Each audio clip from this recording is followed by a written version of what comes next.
Hi, I'm Dr. Paul Haefner. Welcome to Sport Psych in a Minute, your weekly resource for insights and tips into the psychological side of equestrian sport. Recently, my son and business partner Justin and I have been talking about applying something called complex systems theory to riders, horses, and to horse-rider relationships.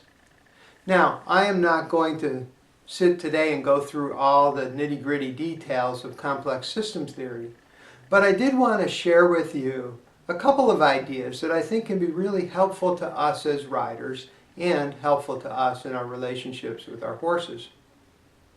The fundamental idea of a complex system is that you have a bunch of different parts that are interacting dynamically to create a whole.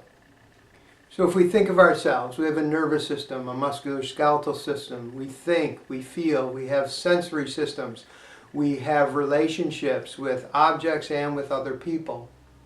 All of those different parts of our experience are interacting dynamically to make us who we are. Complex system theory talks about the nature of the connection between the parts of the system.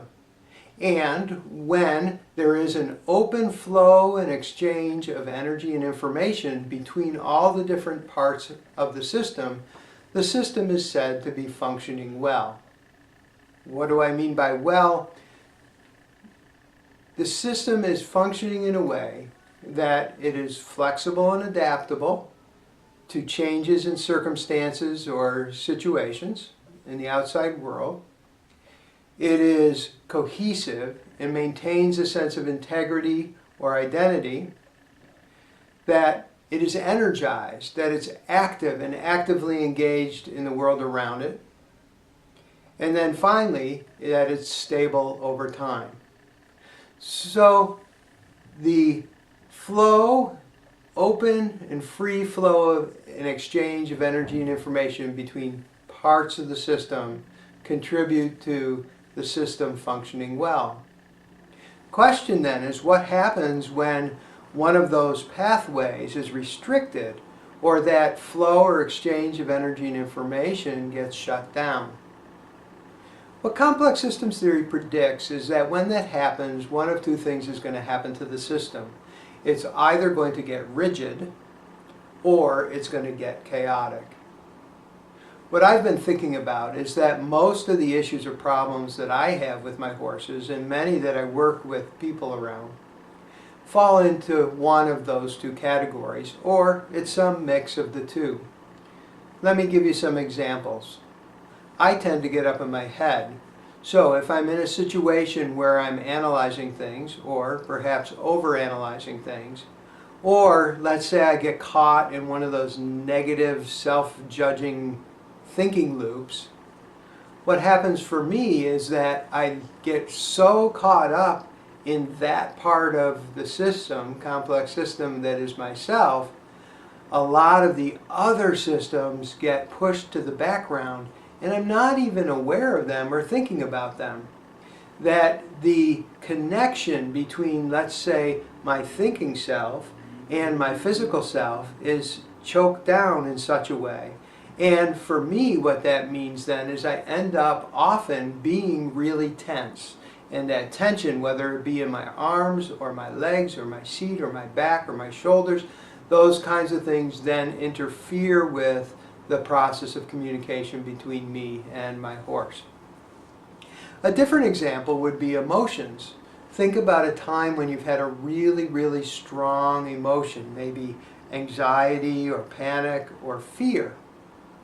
And if you think about what happens, well, first there is an open connection between that and the physical systems, the sympathetic nervous system, which sends your adrenaline through the roof. But if you think about what happens to other things, like your thought process, generally when we're really anxious or afraid or really stressed, our thinking gets really narrow and rigid. We no longer have access to creativity or flexibility in our thinking. That pathway gets choked down. And similarly, our connections to our physical body get swamped by the adrenaline. so that we don't have that awareness of information that's coming in through our senses. Sometimes we might get tunnel vision, we block out. How many times have you heard someone screaming a cue or help to someone who is in a panic, and that they're not able to hear that or incorporate that? And that's another way, a different pathway that gets choked down. And what can happen in those strong emotional moments is that we either get really rigid, like in our thinking, or physically we get tense and really tight, or we get chaotic. How many times have you been scared and you jump and you scream, and without any reference to the context that you're in? That's the idea of how this can play out. So what I want to leave you with really is just to nudge your curiosity about this. What I'd like you to do over the next week or so is kind of notice when you hit a sticking point and reflect on or chew on the idea that this particular thing that you're working on is made up of a bunch of different pieces, and start asking your questions. How are these different parts connected? And what's happening in terms of the flow or exchange of energy and information between parts of the system as you understand it? Allow yourself to consciously bring your attention to those different parts of the system that are involved. Maybe it's about focusing on thought or focusing on feeling. Maybe it's about connecting to body sense. Maybe it's about connecting to an awareness of your horse or situation. And just through that process of opening those channels of flow of information, flow and exchange of energy and information between parts of that system, notice then what happens for you. And the question then is, can this be a tool for you in helping you to work through trouble spots and advance your horsemanship? Thanks for listening. This has been Sport Psych in a Minute.